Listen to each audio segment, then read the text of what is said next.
Andy, Nguyen, long anticipated interview here. I know you way back from fashion, so I'm gonna rewind the clock. I think anything that you get interviewed for is definitely your success in food and owning all of your food brands. But I know you way back from I Am King. So when I was the creative director at Arisu, you guys had the flagship shop like across the street there in Santa Ana. And so we used to come by all the time. Our crew kicked it with your crew, and I kept really tight with a lot of the categories that you guys were doing. And then as people know you today, with a lot of your movement in like launching food labels has been a crazy, crazy ride. So tell us your story, but I do want you to actually start with fashion. Yeah, I guess I'll quickly jump into it. I am a community college dropout, dropped out around 19. My best friend convinced me to be an entrepreneur in the industry of real estate. So we started our first company at 19 as real estate appraisers, not knowing what the hell we were doing. But we figured it out by, we quickly grew up into learning business lingo at that age, learning how to make money, learning how to work together, also, putting each other in check besides being friends. But I also learned how much I didn't like that industry. So I wanted to go towards my true passion. And at the time, apparel was things that I fell in love with. And a mutual friend of ours, Michael Nguyen, from formerly of Arisu and other brands, really introduced me to the space. And from there, I ended up starting my own clothing brand called I'm King. And I'm King I did for about 7 years, just really learn about branding, marketing, timelines, generating excitement and hype, collaborating, and all those things that really shaped who I am today, a very important part of my life. And yeah, from there, I hopped into the food industry as a hobby, just because during the clothing days, I was a blogger. You had to have a blog just like every other streetwear brand at that time period. And my stories that really resonated with people just happened to be the places that I was eating at for lunch.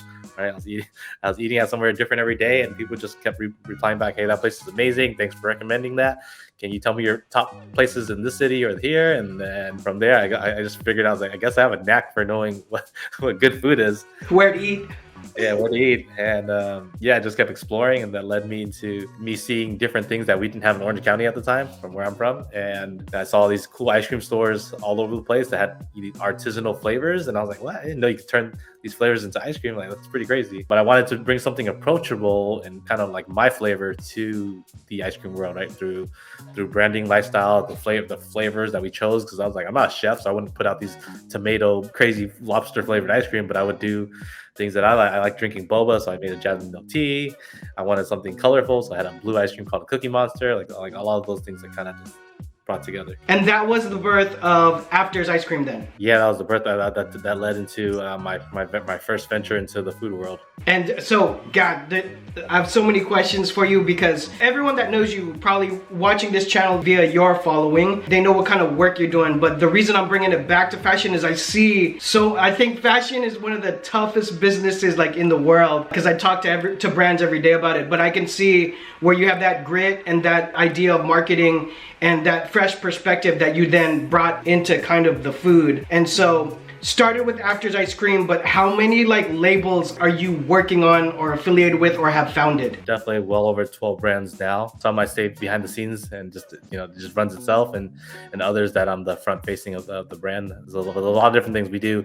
A seafood place called Portside, a cookie store called Dough and Arrow, Matte Black Coffee with Joshua Vides. I have a Trio Burgers concept in Houston with rapper Bun B. Portside, it was a lot. Portside with my chef Fernando, just the list goes on what we're working on. Wow. Besides that too, I mean, like events, activations, I remember early posts of you just bringing some of your items to like Coachella. And so obviously prior to everything in 2020, but the way that you're marketing is such a fresh take on it that I think a restaurateur would not. So, I mean, I'm leading you, but did your work in fashion change the way you approached your food labels? 100%. I came in with different set of eyes. I didn't come in. I never went to cooking store. I never came in with that. I don't know how to cook. That's not my thing. I know what good food tastes like, and I know what people are looking for. But I think in apparel, you learn about aesthetics, right? You're shooting lookbooks, so you know about less aesthetics, which I was applying to food, like things that stand out, colors that pop. Right? That's why I have the blue ice cream or the purple ice cream. It just looks great on camera. It just looks great on camera. The way it's shot, the way it's angled, like you wouldn't know that just working in the food. You're going to shoot it a lot differently than a person in streetwear and apparel is going to shoot things, right? So we just applied it like that. Even the quotes on the wall, the color scheme of Afters is all black. we were following the trends of like street goth look at the time, and Chanel and minimalism of an Apple store, and that's how we came up with the theme for After, like streetwear, minimalism, street goth at the time. It was all packaged into one, right? So you can see the influences of that time period going into our brand. Oh, it's crazy. And then also another thing that I noticed is you kill it with the collabs, and then and licenses, of course, but that's a fresh take, right? I mean, I talk on the channel about Randall and Live Fit all the time, that you've done stuff with a ton of people in different companies with the different food as well. Right. Crazy. And so when you're thinking of that, are you just like, is your thought process like, oh, it'd be really dope if we did this with this company or organization? Yeah, of course. That's it goes back to the streetwear ethos, right? Of collaborating with other brands and other people, right? Most industries don't do that, right? That's like a streetwear thing that's became ingrained in me, and I was like, wait, no one's doing this in food. Like, let me apply this brand to this brand, but let me give it this. Let me shine it in this type of light. Let me put the branding and packaging, co-branding together, but we don't make it look corny and cheesy. Like, it doesn't look corporate, right? We're making it look cool. We're making it look fresh. The vibe is there, and I think that's why it hits, right? Because the youth culture loves it.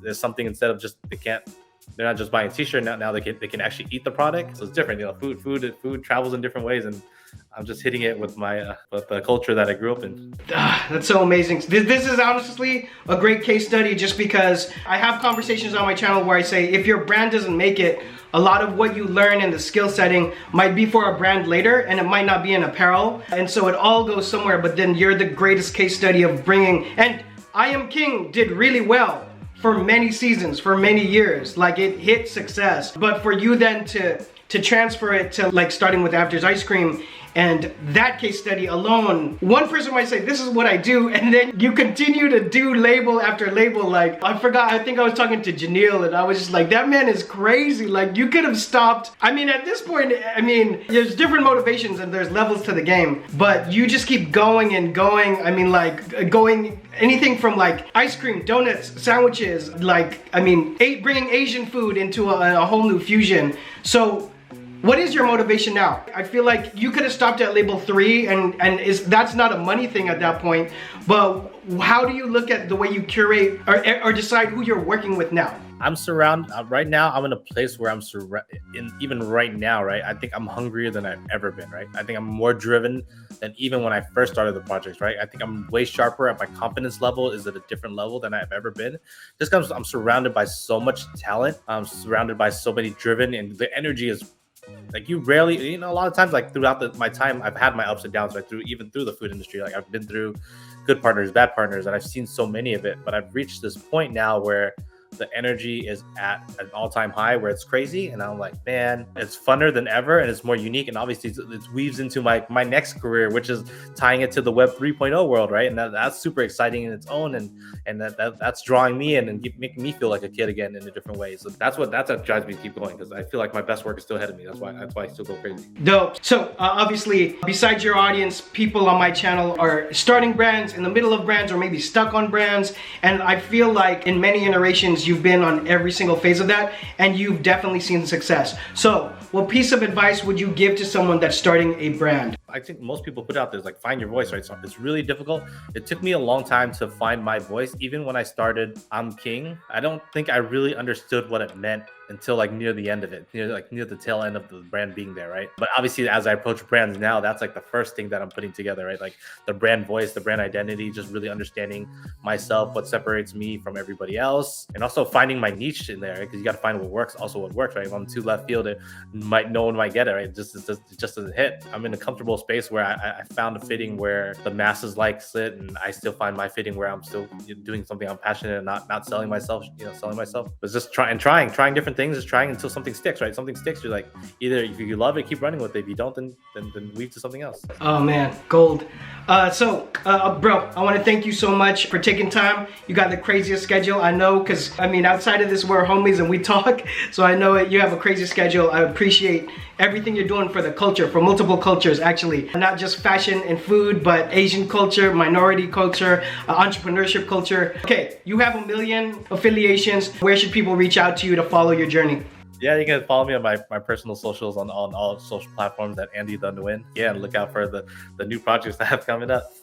All right, so all of those links, guys, are gonna be down below. There's gonna be a lot of them because he's affiliated with a lot of amazing food labels. I would implore you to check out the mindset of how he's approaching the marketing on it. It's such a fresh new take on food, and it's coming from his time in fashion. So really important, big interview for the channel. Andy, thanks so much, bro. We appreciate you. Thanks for having me. I appreciate you, man. Thank you. All right, guys, and we'll see you on the next one. Bye.